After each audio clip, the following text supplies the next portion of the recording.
오늘은 스가랴 11장입니다. 구약 성경 1122페이지를 찾아주시기 바랍니다.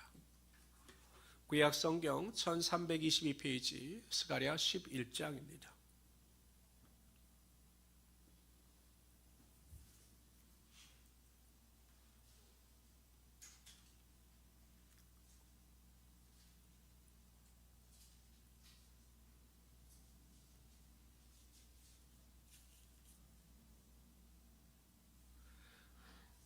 우리가 다시 한번 복습해 보도록 하겠습니다. 스가랴는 총 14장으로 구성이 되어져 있습니다. 내용과 구조로 분류해 보면 먼저 1장서부터 6장까지는 8가지 환상을 통한 성전 건축에 대한 독려와 격려입니다.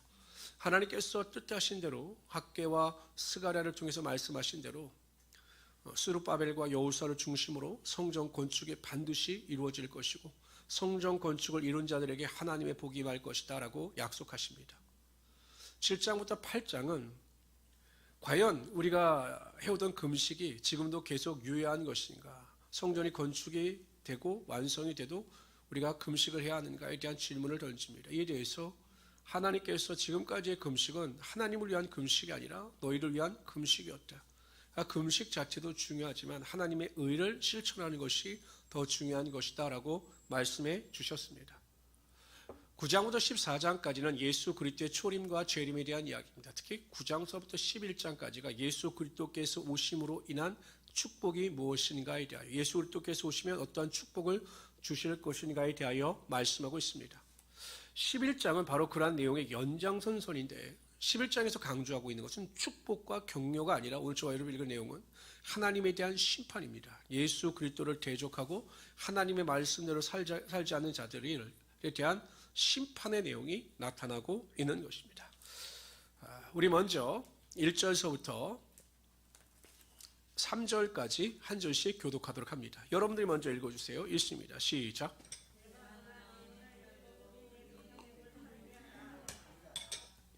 2절도 읽어주세요.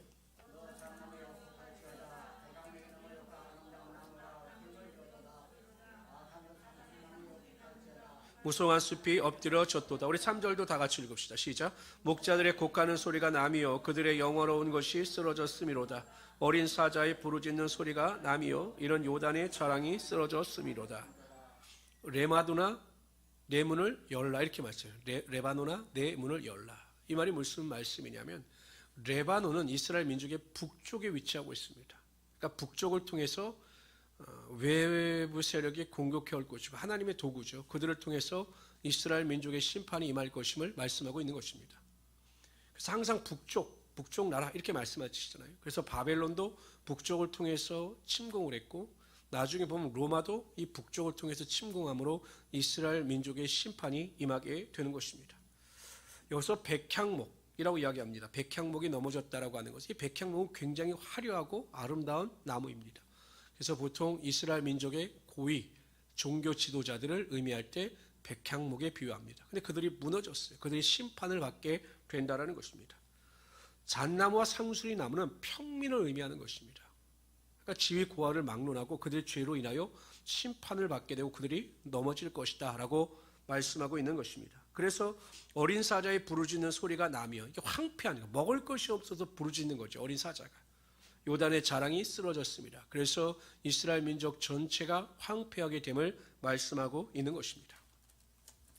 하나님은 사람의 신분이나 소유 그리고 성별에 의하여 사람을 심판하시는 분이 아니시다라는 거예요.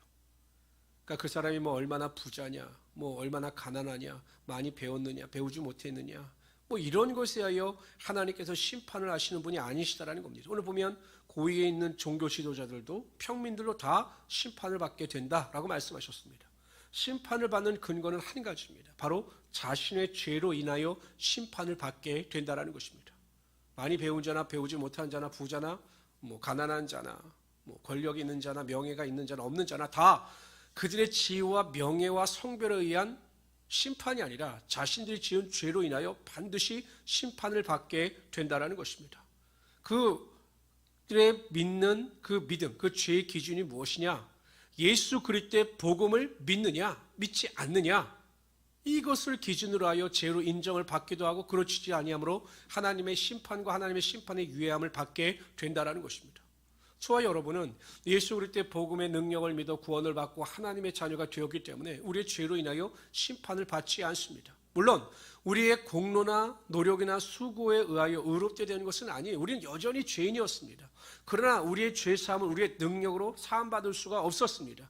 하나님께서 예수 그리스도를 이 땅에 보내주시고 예수 그리스도께서 육신을 입고 이 땅에 오셔서 저와 여러분의 죄를 담당하시고 십자가에 달려 돌아가시는 화목제물이 되심으로 우리의 죄가 다 사함받고 구원받아 하나님의 자녀가 된 것입니다.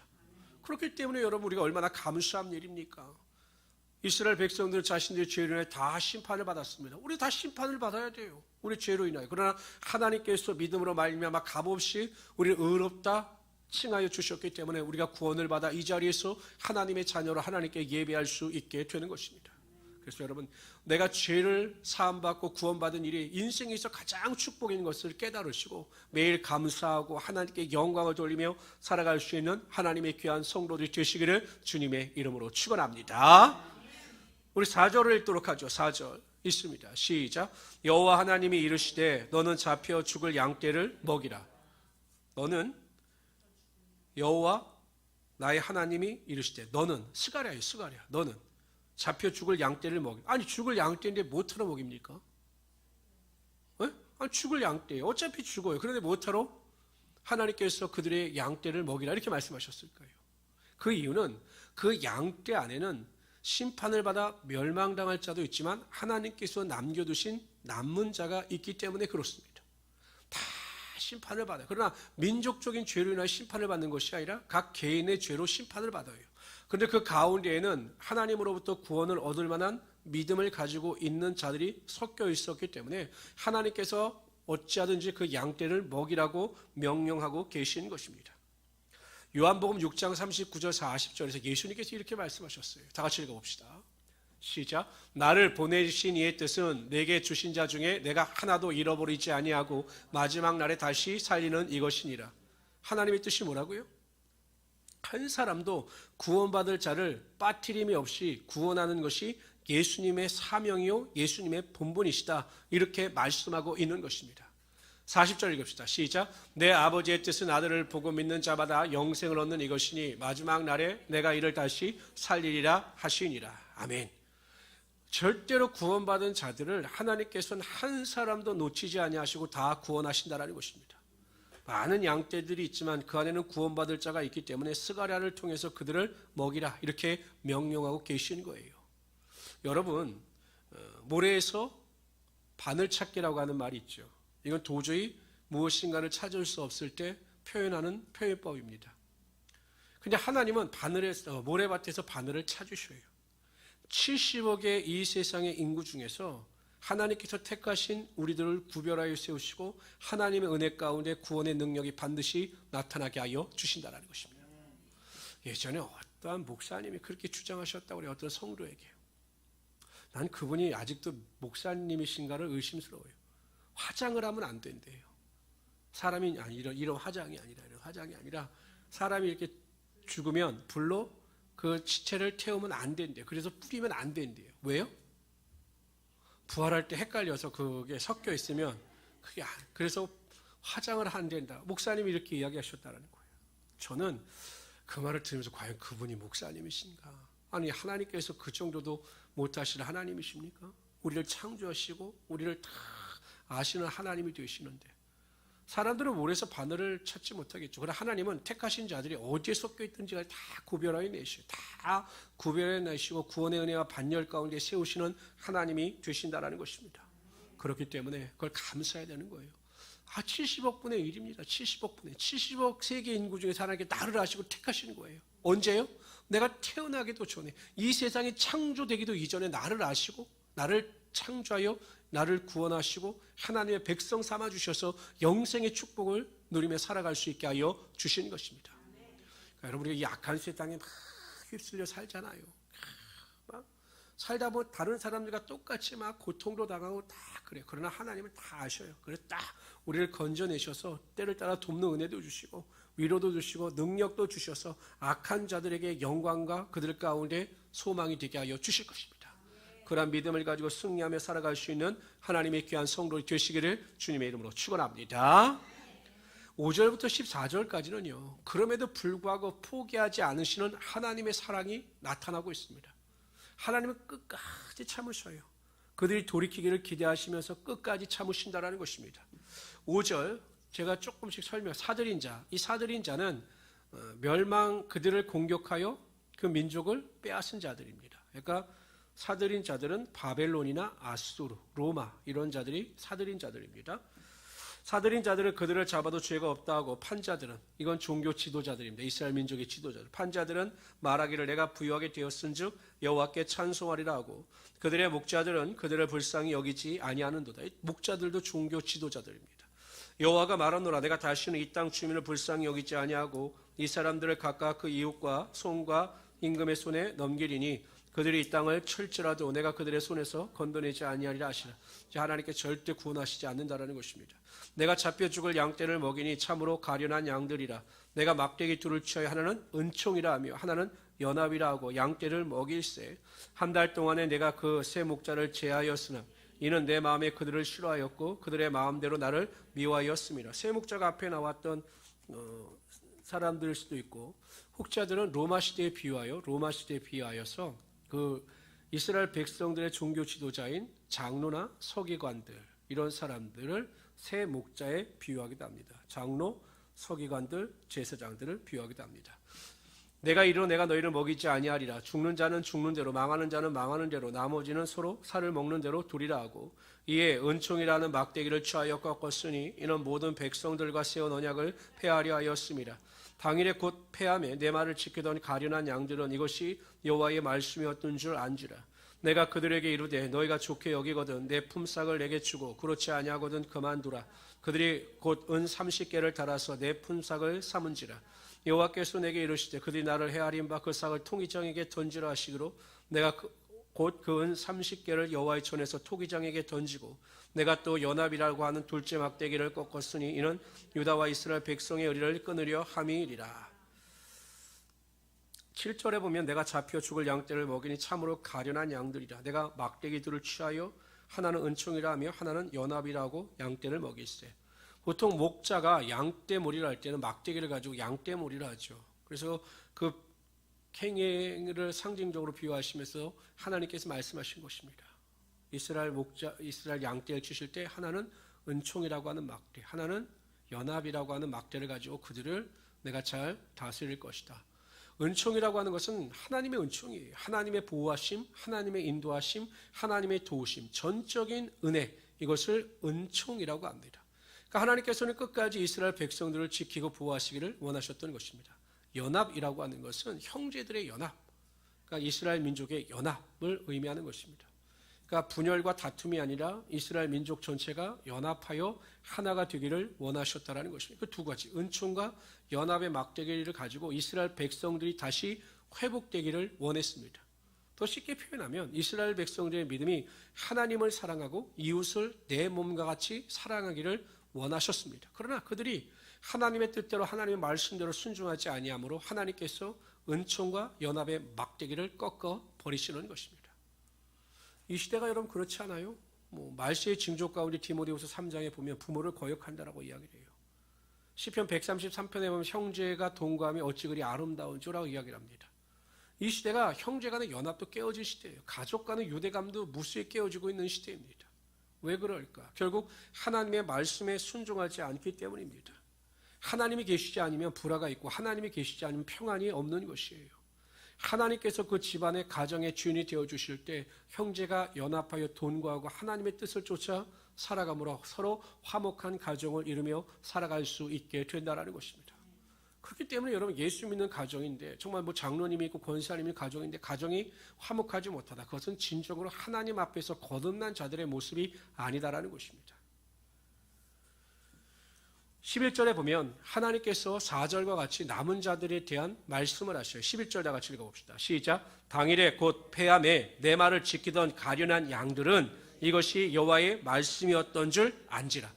이것이 하나님의 말씀대로 되었구나 라는 것을 믿지 않는 자들은 다 모르는데 평상시에 하나님의 말씀을 지키던 양들, 하나님은 어떻게 표현하셔요? 가련한 양들. 하나님께 택함을 받은 자들은 항상 하나님께서 그들을 긍휼히 가련하게 여기신다라는 거예요. 그러니까 하나님의 뜻을 쫓아 살던 자들, 하나님의 말씀대로 살던 자들은 징조를 분별하고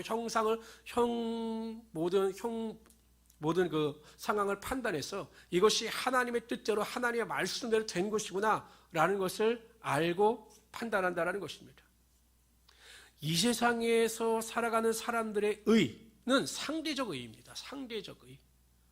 그러니까 똑같이 죄를 범해도 누가 얼마나 큰 죄를 범했는지가. 그러니까 이게 뭐 우리나라 법의 기준이죠. 뭐 형법의 기준에 의해서, 민법의 기준에 의해서 얼마나 큰 죄를 범했는가 이하여 사람들은 상대적으로 내가 의롭다라고 생각하여 더 큰 죄를 지은 자를 막 책망합니다.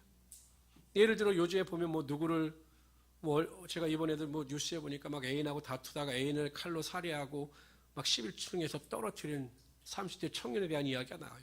막 사람들은 그 이야기를 들으면 공분합니다. 뭐라고 이야기합니까? 그래서 사형 제도를 부활하고 그러한 사람은 사형에 처해야 된다라고 막 주장합니다. 그럼 그렇게 주장하는 사람들은 죄가 없을까요? 만약에 예수님께서 오셔서 죄 없는 자가 먼저 돌로 치라. 그러나 그 행위의 죄뿐만 아니라 너희들의 마음속에 짓고 있던 모든 것도 다 죄다라고 말씀하신다면 과연 내가 죄 없다 생각하여 그 죄 지은 자, 나보다 더 큰 죄를 지었다라고 하는 자를 어떻게 정죄할 수 있겠느냐라는 것입니다. 모르죠. 또 양심에 털이 난 사람은 또 할지도요. 그러나 여러분, 우리는 상대적 의를 쫓아가는 자들이 아니에요. 우리는 상대적인 기준에 의해서, 상대적인 의에서 내가 더 사람보다 더 의롭다, 이러한 기준을 가지고 살아가는 자들이 아니다라는 것입니다. 우리의 삶의 기준은 하나님의 말씀이라는 것입니다. 항상 하나님의 말씀을 읽고 묵상하며 그 약속을 믿고 그 말씀대로 순종하며 살아가는 것이 우리의 삶의 본분이라는 것입니다. 그렇게 하나님의 말씀을 쫓아 살아가게 되면 시대를 분별하고 하나님의 뜻을 분별하여 어떠한 상황 가운데 있다 할지라도 이것이 하나님의 뜻임을 알고 그것을 인정하고 하나님께 영광을 돌리게 된다는 것입니다. 가련한 자들이 그것을 분별하여 미련한 자들은 분별하지 못할 때 이것이 하나님의 뜻이구나 라는 것을 알았다라는 것입니다. 노아 시대는요, 모든 사람들의 죄가 관영했습니다. 모든 사람들이 다 죄악 가운데 빠져 살았습니다. 그러나 오직 노아만큼은 하나님의 말씀에 순종하여 거룩함을 쫓아 살아가던 자였습니다. 그래서 하나님께서 그를 택하셨죠. 여러분, 우리가 성경을 읽으니까 노아가 순종했다라고 하는 것이 당연하게 받아들이지만 만약에 노아 당사자였다면 그게 어떻게 받아들일 수 있겠습니까? 하나님께서 나타나셨어요. 노아야, 내가 120년 뒤에는 이 땅을 다 홍수로 심판할 것인데 내가 너를 택하였으니 너는 방주를 지어야 한다. 하나님, 그럼 그 방주를 지을 비용은 어떻게 되는 겁니까? 그건 네가 알아서 해야 한다. 네가 스스로 그 재료를 준비해야 되고 네가 스스로 그 노아를 지어야 한다. 저를 돕는 사람은 없습니까? 그것도 네가 알아서 해야 된다. 나는 다만 너에게 설계 도면만을 보여줄 것이니 이 그대로 120년 동안 이 방주를 지어야 한다라고 이렇게 말씀하셨다면 우리 같았으면 어땠을까요? 내가 잘못 들었어. 아니야. 어떻게 120년 동안 내가 어떻게 방주를 줘? 이거 잘못 들었어. 이거 마귀의 소리일 거야. 이럴 수도 있다라는 거예요.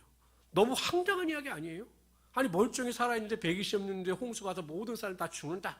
그러나 노아를 네가 방주를 치면 짐승들 다 그리로 들어가고 네 가족은 다 구원을 받을 것이다. 이런 허무맹랑한 이야기를 어떻게 하나님의 음성이라고 분별할 수 있겠느냐라는 것입니다.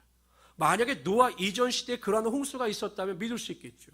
이전에도 없었고 이후에도 없었던 일을 하나님께서 노아에게 말씀하셨어요. 그런데 노아는 순종합니다. 왜? 평상시에 하나님의 말씀을 가지고 하나님과 소통하는 은혜가 있었기 때문에 하나님의 음성을 분별할 수 있는 능력이 있었던 거예요. 우리가 이 세상을 살아갈 때요, 믿음으로 살고 믿음으로 결단하여 하나님의 음성을 들을 수만 있고 하나님의 뜻을 분별할 수 있는 믿음만 있다면 전혀 문제될 것이 없습니다. 어떠한 환경과 조건이라 할지라도 우리가 믿음으로 기도하며 하나님의 뜻을 듣고 하나님의 음성을 들으며 하나님의 뜻을 분별할 수만 있다면 전혀 문제될 것이 없어요. 근데 무엇이 문제는가? 하나님의 말씀이 내 안에 없기 때문에, 하나님의 말씀의 인도하심이 내 안에 없기 때문에 낙심하고 원망하고 절망하고 탄식하고 비난하고 불평하는 것입니다. 이 세상에 우연한 일은 없어요. 우리 삶에 일어나는 모든 일은 하나님 안에서 필연입니다. 그 안에 하나님의 뜻이 있어요.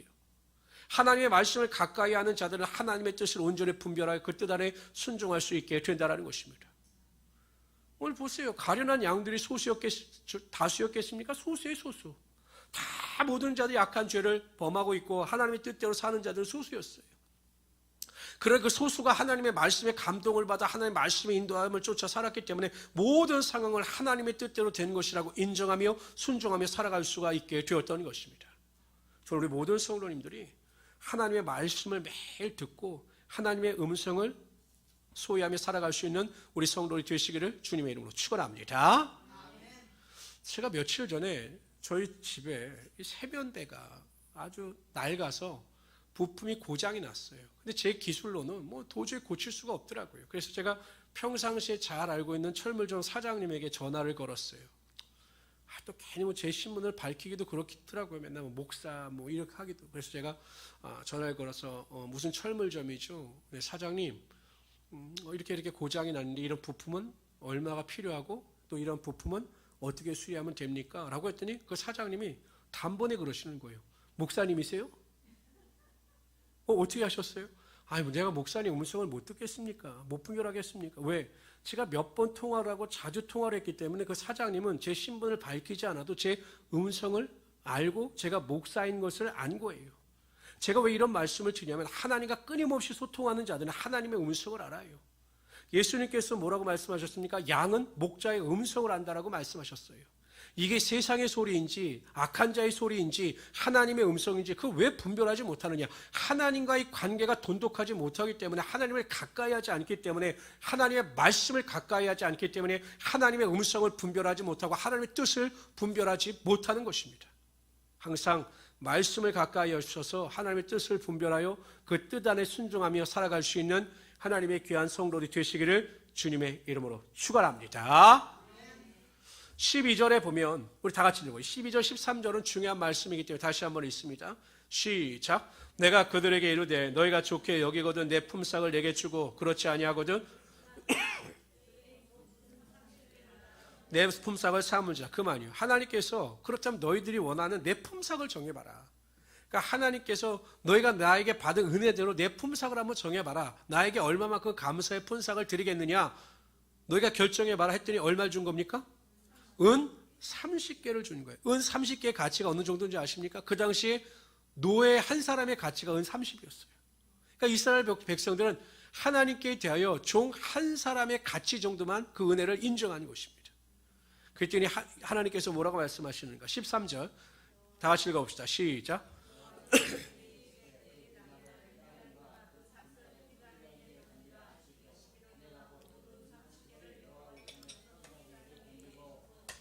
이게 여러분 어떠한 사건으로 이루어졌는지 잘 아실 겁니다.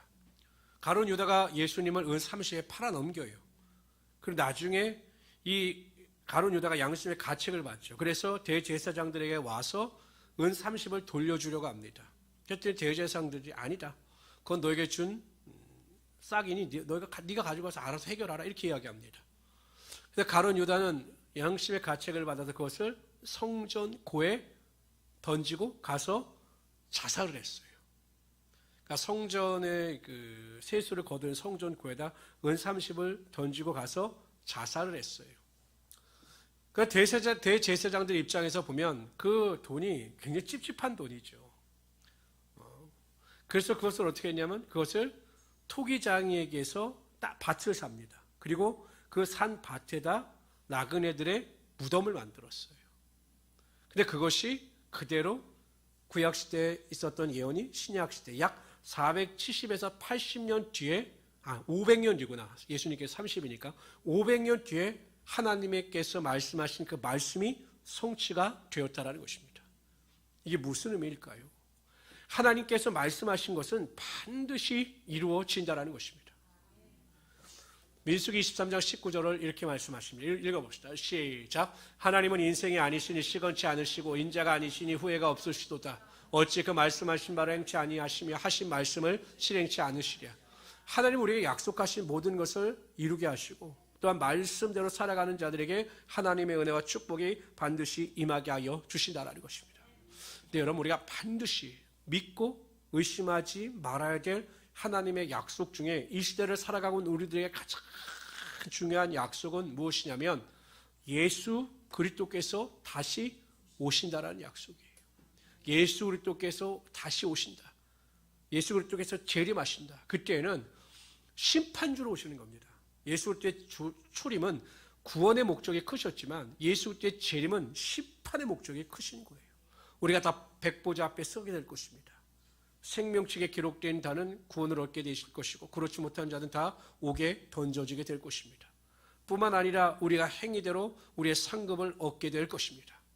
그 날을 바라보면서 이 땅에 쌓는 것이 아니라 하나님 나라에 쌓는, 하나님 나라의 상급을 쌓는, 그래서 예수님께서 다시 오실 때 잘했다 칭찬받을 수 있는 하나님의 귀한 종들이 되시기를 주님의 이름으로 축원합니다. 우리 15절부터 17절까지는 다 같이 한 목소리로 읽도록 하겠습니다. 여기는 이제 지도자들에 대해서 반드시 심판하시겠다는 그 책임을 물어서 반드시 심판하시겠다는 것입니다. 읽어봅시다. 시작. 여호와께서 내게 이르시되 너는 또 어리석은 목자의 기구들을 빼앗을지니라. 보라 내가 한 목자를 이 땅에 일으키리니 그가 없어진 자를 마음에 두지 아니하며 흩어진 자를 찾지 아니하며 상한 자를 고치지 아니하며 강건한 자를 먹이지 아니하고 오히려 살찐 자의 고기를 먹으며 또 그 굽을 찢으리라. 한 목자는 예수님이 아니에요. 한 목자는 또 다른 악한 자입니다. 17절 시작. 화 있을진저 약대를 버린 못된 목자여 칼이 그의 팔과 오른쪽 눈에 내리리니 그의 팔이 아주 마르고 그의 오른쪽 눈이 아주 멀어 버릴 것이라 하시니라. 아멘. 하나님께서는 반드시 그 죄에 대해서 심판하신다는 거예요. 그 악한 목자들에 대해서 반드시 그 죄를 물으신다는 것입니다. 우리가 이 세상을 살아갈 때 성경에 뭐라고 말씀하셨습니까? 너희 구원을 두렵고 떨리는 마음으로 너희 구원을 이루라 라고 말씀하고 있습니다. 항상 우리는 죄에 대해서 의로운 자로 살아가기 위해서 죄와 피 흘기까지 싸우며 거룩한 삶을 살아가야 하는 것입니다. 죄는 어떤 모양이라도 버릴 수 있어야 하는 것입니다. 그리고 항상 거룩한 길을 걸어갈 수 있어야 하는 것입니다. 그러한 자들에게 하나님께서 구원의 길을 보이시며 그러한 자의 삶에 하나님의 축복과 형통이 반드시 나타나게 하여 주실 것입니다. 그런 믿음을 가지고 오늘도 기도하시고 그 기도를 통해서 하나님의 능력을 맛보시는 우리 성도들이 되시기를 주님의 이름으로 축원합니다.